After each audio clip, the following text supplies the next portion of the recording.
Halo, ini video kedua saya dari 18 seri video Life After Corporate Life.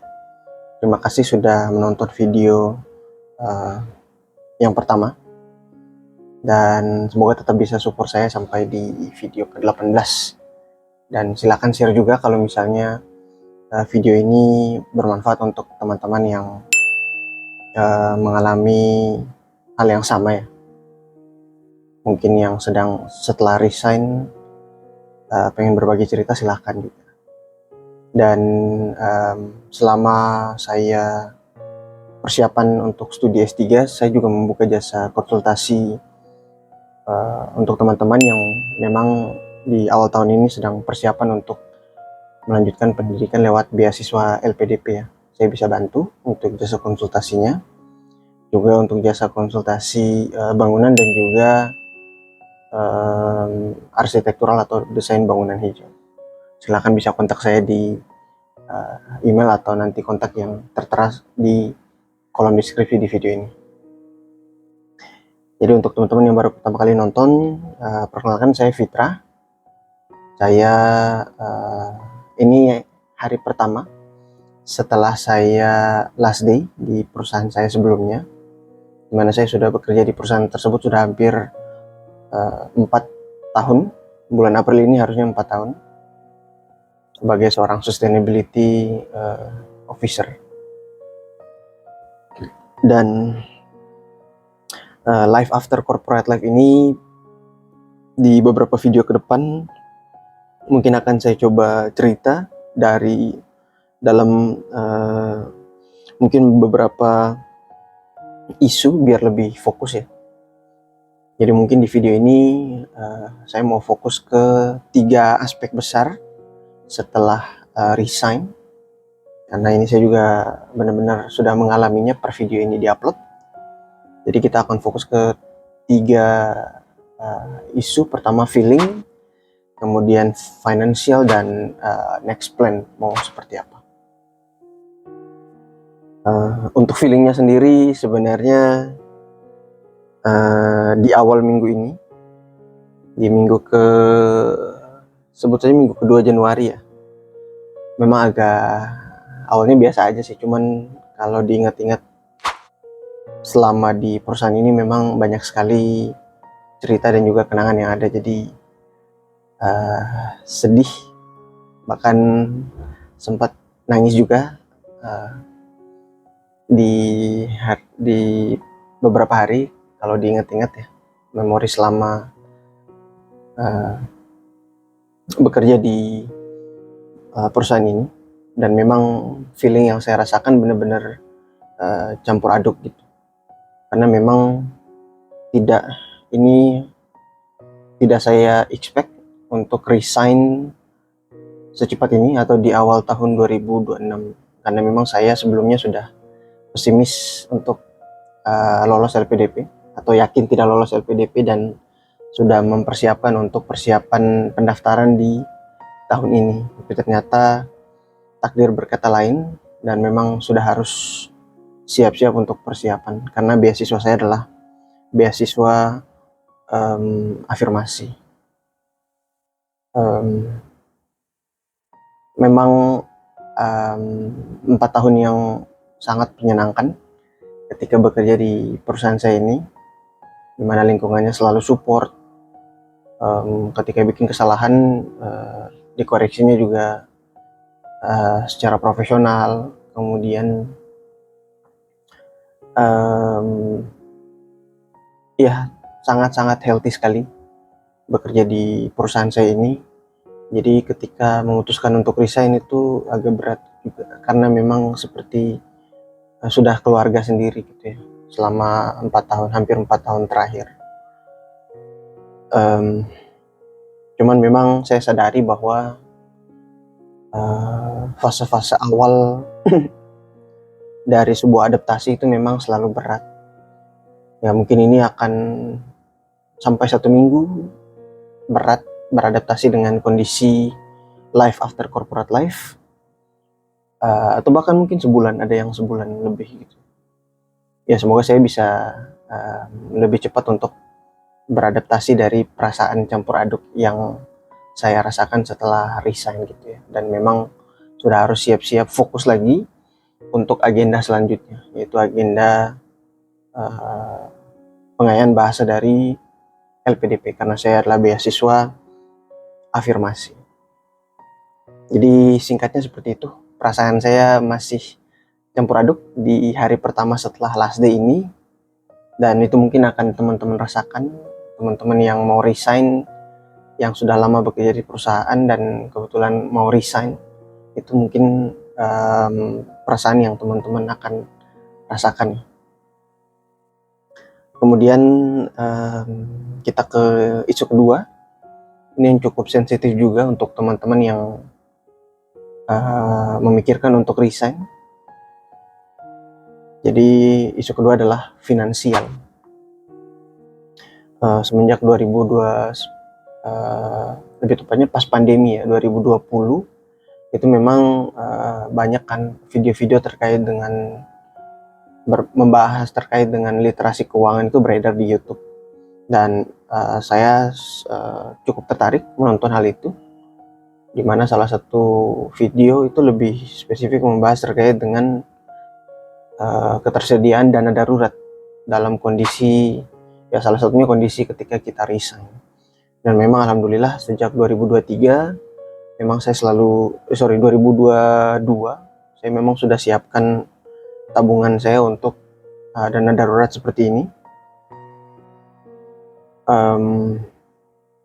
dimana selama berarti sudah hampir 3 tahun ya saya menyiapkan tabungan dana darurat ini untuk kebutuhan seperti ini, dan alhamdulillah terpakai setelah resign, cukup terpakai dan cukup bermanfaat, karena mungkin selama persiapan pengayaan bahasa ini 6 bulan ke depan saya hanya berharap dari living allowance yang diberikan LPDP, yang mana hanya setengah dari total gaji yang biasanya saya dapat. Jadi ini benar-benar sangat-sangat penting bagi teman-teman yang memutuskan untuk resign dan break, career break, atau mungkin persiapan LPDP seperti ini. Ditambah lagi saya juga punya kontrak kerja dengan perusahaan yang memang sampai tahun tertentu, dan tahun ini ternyata lebih cepat resignnya, jadi saya memang harus bayar sejumlah uang ke perusahaan, dan itu sudah saya siapkan juga. Ini penting bagi teman-teman, jika punya komitmen kerja di perusahaan, maka teman-teman juga harus memasukkan itu ke pertimbangan atau tabungan yang harus teman-teman siapkan ketika teman-teman resign. Tentu kehidupan setelah resign nanti ke depannya akan berbeda, dimana lebih jauh berhemat, dimana kebutuhan sebelumnya ya ini beruntung karena mungkin tidak ada lagi ongkos transportasi ya ke tempat pengayaan bahasa, karena cukup dekat dari kos-kosan saya. Jadi memang ada beberapa budget yang sebelumnya bisa dihapuskan dan cukup bisa dihemat gitu. Dan satu lagi poin, alhamdulillah setelah saya utang-utang saya lunas ke perusahaan, biasanya utang-utang konsumtif tuh kayak kartu kredit. Nah ini alhamdulillah juga per Januari kemarin semua kartu kredit saya alhamdulillah total cicilannya udah 0, jadi tidak ada utang lagi alhamdulillah setelah resign ini. Jadi benar-benar sebisa mungkin tidak terbebani ya oleh utang-utang konsumtif seperti utang kartu kredit, dan alhamdulillah saya sudah bebas dari itu. Ditambah lagi ada dana darurat yang memang semoga cukup untuk tambahan lah ya selama saya hidup 6 bulan ke depan, yang hanya bergantung dari dana hidup bulanan LPDP. Ini juga saran buat teman-teman, jadi usahakan tidak ada hutang konsumtif seperti hutang-hutang kartu kredit yang harus dibayarkan tiap bulan. Jadi poin dari isu kedua ini adalah kalau memang teman-teman pengen resign, fokus ke pelunasan hutang teman-teman baik di kantor maupun secara personal, dan jangan lupa selalu siapkan dana darurat, itu penting, sangat-sangat penting. dan akan bermanfaat di kehidupan setelah resign nanti. Selanjutnya isu ketiga yaitu next plan, dimana ini selama seminggu ke depan program saya itu berjalan mulai tanggal 19 nanti. Jadi ada waktu selama seminggu ke depan untuk mungkin santai atau persiapan untuk awal kegiatan pengayaan bahasa nanti. Dan sambil menunggu mungkin saya mau jalan-jalan, tapi juga ya saya seperti di awal video, saya juga coba buka jasa freelance sebagai green sustainability partner lah ya, untuk memberikan solusi terkait dengan sustainability ataupun bangunan hijau.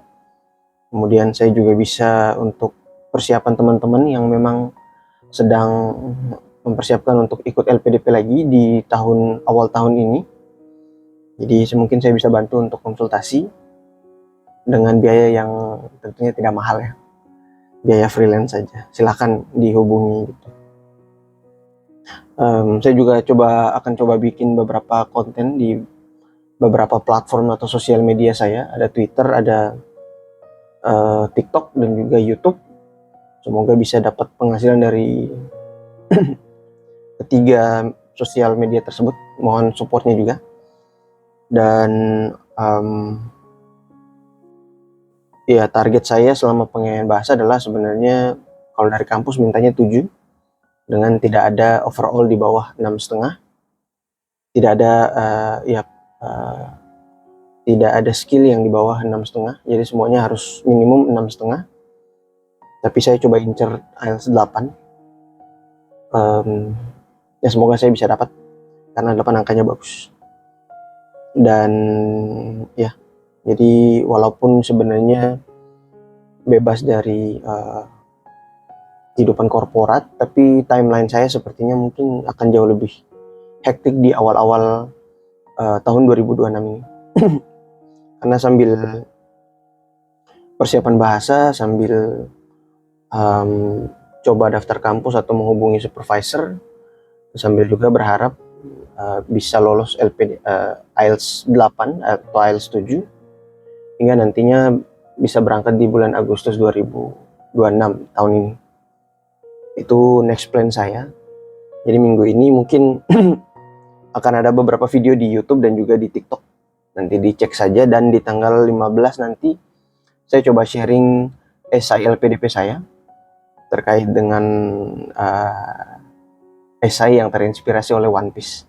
Nanti ditunggu ya di akun Twitter saya. Saya coba bikin sebuah thread. Ya mungkin sedikit jalan-jalan juga sih di minggu ini untuk refreshing. Jadi itu tadi ketiga hal yang pengen saya coba cerita di hari pertama setelah life after corporate life. Semoga cukup bermanfaat, dari mulai perasaan yang dirasakan, kemudian financial, dan terakhir next plan. Semoga video ini bisa bermanfaat untuk teman-teman. Tetap support saya, dan juga silakan dibagikan video ini jika memang bermanfaat untuk rekan-rekan lain yang memang sedang resign atau sudah resign. Terima kasih.